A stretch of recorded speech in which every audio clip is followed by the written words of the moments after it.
इस पार्ट में हम ये जानेंगे कि तुलसी जी और शंख और भगवान विष्णु, इन तीनों की क्या भूमिका है, क्यों एक दूसरे के साथ मिलके रहते हैं, तुलसी ऐसी कौन सी कथा है, इसके बारे में हम जानेंगे। ये रुद्र संगीता, शिव पुराण की रुद्र संगीता का अध्याय नंबर 41, 41वां अध्याय है, जो आपको इसकी पूरी जानकारी देगा। शिव पुराण जो है, इसमें संगीताएं हैं, रुद्र संगीता। हम हिंदी के मूल पाठ को आपको बताने जा रहे हैं, तो चलिए शुरू करते हैं। विष्णु द्वारा तुलसी के शील हरण का वर्णन। कुपित हुई तुलसी द्वारा विष्णु को शाप। शंभु द्वारा तुलसी और शालिग्राम शिला के महात्म्य का वर्णन। आपने शालिग्राम के बारे में सुना होगा। शालिग्राम, शाली मतलब शिला से ही शब्द बना हुआ है, शिला मतलब पत्थर। तो क्या है वो शालिग्राम, कहाँ से पैदा हुआ? अभी तक हमने जाना कि शंख कहाँ से पैदा हुआ, ठीक है। अब हमें पता चलेगा कि शालिग्राम कहाँ से पैदा हुआ, और जो तुलसी का पौधा है ये क्या चीज़ है, सब इसके बारे में बता सुनिए। फिर व्यास जी के पूछने पर सनत कुमार जी ने कहा, महर्षि, रणभूमि में आकाशवाणी को सुनकर जब देवेश्वर शंभु ने श्रीहरि को प्रेरित किया, तब वे तुरंत ही अपनी माया से ब्राह्मण का वेश धारण करके शंखचूड़ के पास जा पहुंचे और उन्होंने उससे परमोत्कृष्ट कवच मांग लिया। फिर शंखचूड़ का रूप बनाकर वे तुलसी के घर की ओर चले। वहां पहुंचकर उन्होंने तुलसी के महल के द्वार के निकट नगारा बजाया। अब इस कथा को थोड़ा विस्तार में सुना रहे हैं। नगारा बजाया, ठीक है, और जय जयकार से सुंदरी तुलसी को अपने आगमन की सूचना दी। झूठ मूठ में ही शंखचूड़ के बन के गए थे। उसे सुनकर सती साधी तुलसी ने बड़े आदर के साथ झरोखे के रास्ते राजमार्ग की ओर झांका और अपने पति को आया हुआ जानकर वह परमानंद में निमग्न हो गई। क्योंकि पहले तुलसी मना कर रही थी युद्ध में मत जाओ, लेकिन उन्हें लगा कि अब अगर मेरे स्वामी शंखचूड़ वापस आ गए हैं तो ये तो बहुत अच्छी बात है, क्योंकि अब तो युद्ध टल गया।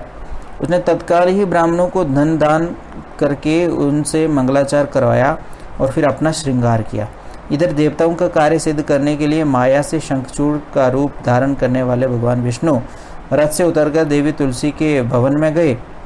तुलसी ने पति रूप में आए हुए भगवान का पूजन किया, बहुत सी बातें की, तदंतर उनके साथ रमन किया। तब उस साध्वी ने सुख, सामर्थ्य और आकर्षण में व्यतिक्रम देखकर सब पर विचार किया और संदेह उत्पन्न होने पर वह तू कौन है यूं डांटती हुई बोली। वो समझ गई उनके हाव भाव देख करके। जब भगवान विष्णु जी उनके साथ रमन कर रहे थे तो वो समझ गई उनकी सारी आदतें देख करके। उसी टाइम उन्होंने बोल दिया, तू कौन है? तुलसी ने कहा, दुष्ट, मुझे शीघ्र बतला कि माया द्वारा मेरा उपभोग करने वाला तू कौन है? तूने मेरा सतीत्व नष्ट कर दिया, अतः मैं अभी तुझे शाप देती हूँ। ठीक है। सनत कुमार जी कहते हैं, ब्राह्मण, तुलसी का वचन सुनकर श्री हरि ने लीला पूर्वक अपनी परम मनोहर मूर्ति धारण कर ली। तब उस रूप को देखकर तुलसी ने लक्षणों से पहचान लिया कि ये साक्षात विष्णु है, परंतु उसका पातिव्रत्य नष्ट हो चुका था, इसलिए वह कुपित होकर विष्णु से कहने लगी, और जिसको पूजती थी उन्हें ही कुछ कहने लगी। क्या कहने लगी? तुलसी ने कहा, हे विष्णु, तुम्हारा मन पत्थर के समान कठोर है, पत्थर के सदृश कठोर है, तुम में दया का लेश मात्र भी नहीं है। मेरे पति धर्म के भंग हो जाने से निश्चय ही मेरे स्वामी मारेंगे। चूंकि तुम पाषाण सदृश कठोर, दया रहित और दुष्ट हो, इसलिए अब तुम मेरे शाप से पाषाण स्वरूप हो जाओ। तभी उन्होंने कहा कि अब आज से तुम पत्थर के रूप में हो जाओ। सनत कुमार जी कहते हैं, मुने, यूं कहकर शंखचूड़ की वह सती साध्वी पत्नी तुलसी फूट फूट कर रोने लगी और शोकार्त होकर बहुत तरह से विलाप करने लगी। इतने में वहाँ भक्त वत्सल भगवान शंकर प्रकट हो गए और उन्हें समझाकर कहा, देवी, अब तुम दुख को दूर करने वाली मेरी बात सुनो, और श्री हरि भी स्वस्थ मन से उसे श्रवण करें, क्योंकि तुम दोनों के लिए जो सुखकारक होगा वही मैं कहूँगा। बद्रे, तुमने जिस मनोरथ को लेकर तप किया था, ये तुलसी जी के लिए कह रहे हैं भगवान, तुमने जिस मनोरथ को लेकर तपस्या की थी, ये उसी तपस्या का फल है, भला वह अन्यथा कैसे हो सकता है? इसलिए तुम्हें उसके अनुरूप ही फल प्राप्त हुआ है। अब तुम इस शरीर को त्याग कर दिव्य देह धारण कर लो। ठीक है, तुलसी जी को कहा, अब तुम ये वाले शरीर जो है त्याग दो और एक दिव्य देह, दिव्य रूप बना लो, और लक्ष्मी के समान होकर नित्य श्री हरि के साथ बैकुंठ में विहार करती रहो, और तुम लक्ष्मी ही मानी जाओगी और हमेशा भगवान विष्णु के साथ रहोगी। ऐसा आशीर्वाद दिया भगवान। तुम्हारा ये शरीर जिसे तुम छोड़ दोगी नदी के रूप में परिवर्तित हो जाएगा। तुम ये जो शरीर छोड़ दोगी ये नदी बन जाएगा। कौन? तुलसी। वह नदी भारतवर्ष में पुण्य रूपा गंडकी के नाम से प्रसिद्ध होगी। उस नदी का नाम होगा गंडकी। महादेव कुछ काल के पश्चात मेरे वर के प्रभाव से देव पूजन सामग्री में तुलसी का प्रधान स्थान हो जाएगा।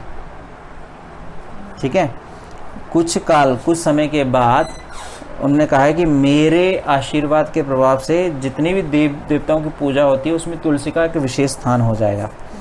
सुंदरी, तुम स्वर्गलोक में, मृत्यु लोक में तथा पाताल में सदा श्रीहरि के निकट ही निवास करोगे। स्वर्ग में भी, मृत्यु लोक मतलब पृथ्वी पर भी, और पाताल में भी भगवान विष्णु के साथ ही रहोगी। और पुष्पों में श्रेष्ठ तुलसी का वृक्ष हो जाओगी। और फूलों में जो श्रेष्ठ वृक्ष होगा वो तुलसी का वृक्ष आप बन जाओगी। तब से माता तुलसी जो है पेड़ के रूप में रहने लगी। तुम बैकुंठ में दिव्य रूप धारिणी वृक्षाधिष्ठात्री देवी बनकर सदा एकांत में श्री हरि के साथ क्रीड़ा करोगी। उधर भारतवर्ष में जो नदियों की अधिष्ठात्री देवी होगी वह परम पुण्य प्रदान करने वाली होगी और श्री हरि के अंशभूत लवण सागर की पत्नी बनेगी। तथा श्री हरि भी तुम्हारे शाबश पत्थर का रूप धारण करके भारत में गंडकी नदी के जल के निकट निवास करेंगे। भगवान विष्णु को जो आपने शाप दिया पत्थर के रूप में बन जाओ, वो पत्थर जो है वो उस गंडकी नदी के किनारे पर ही रहेंगे। वो पत्थर, वो एक पत्थर होगा, वो गंडकी के किनारे ही रहेगा। ठीक है, वहाँ तीखी दाढ़ों वाले करोड़ों भयंकर कीड़े उस पत्थर को काटकर उसके मध्य में चक्र का आकार बनाएंगे। कीड़े होंगे कुछ जो उस पत्थर को काट करके उसके ऊपर आकार बनाएंगे, ऐसे आकार बना देंगे चक्र का। उसके बेस से वह अत्यंत पुण्य प्रदान करने वाली शालिग्राम शिला कहलाएगी। अब उसी जो पत्थर के टुकड़े हैं जिसपे कीड़े ने वो निशान बनाएंगे वही शालिग्राम कहलाएगा। और चक्र के बेस से उसका लक्ष्मी नारायण आदि भी नाम होगा, उनका नाम लक्ष्मी नारायण भी होगा। ये शालिग्राम की कथा थी कि शालिग्राम जो है वो कैसे उत्पन्न हुए। विष्णु की शालिग्राम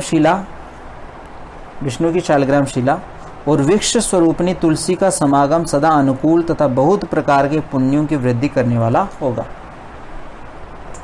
बद्रे, जो शालिग्राम शिला के ऊपर से तुलसी पत्र को दूर करेगा, जहाँ शालिग्राम होगा वहाँ तुलसी का पत्र उसके ऊपर होगा, जो तुलसी को शालिग्राम शिला से दूर करेगा उसे जन्मांतर में स्त्री वियोग की प्राप्ति होगी। स्त्री वियोग की प्राप्ति होगी, उस स्त्री मर जाएगी या स्त्री उससे दूर हो जाएगी, ऐसी स्थिति हो जाएगी। तथा जो शंख को दूर करके तुलसी पत्र को हटाएगा वह भी भार्याहीन होगा। शंख को भी दूर नहीं करना। ये तीन चीजें, तुलसी, शंख और शालिग्राम, वारहीन और 7 जन्मों तक रोगी बना रहेगा। जो महाज्ञानी पुरुष शालिग्राम शिला, तुलसी और शंख को एकत्र रखकर उनकी रक्षा करता है वह श्री हरि को प्यारा होता है। जो ये तीनों चीजें इकट्ठी रखता है वो भगवान विष्णु जी को बहुत प्यारा होता है।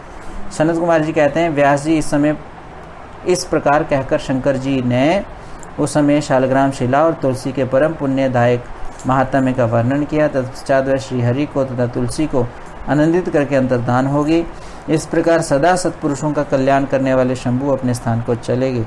इधर शंभु का कथन सुनकर तुलसी जी को बड़ी प्रसन्नता हुई। उसने अपने उस शरीर का परित्याग करके दिव्य रूप धारण कर लिया।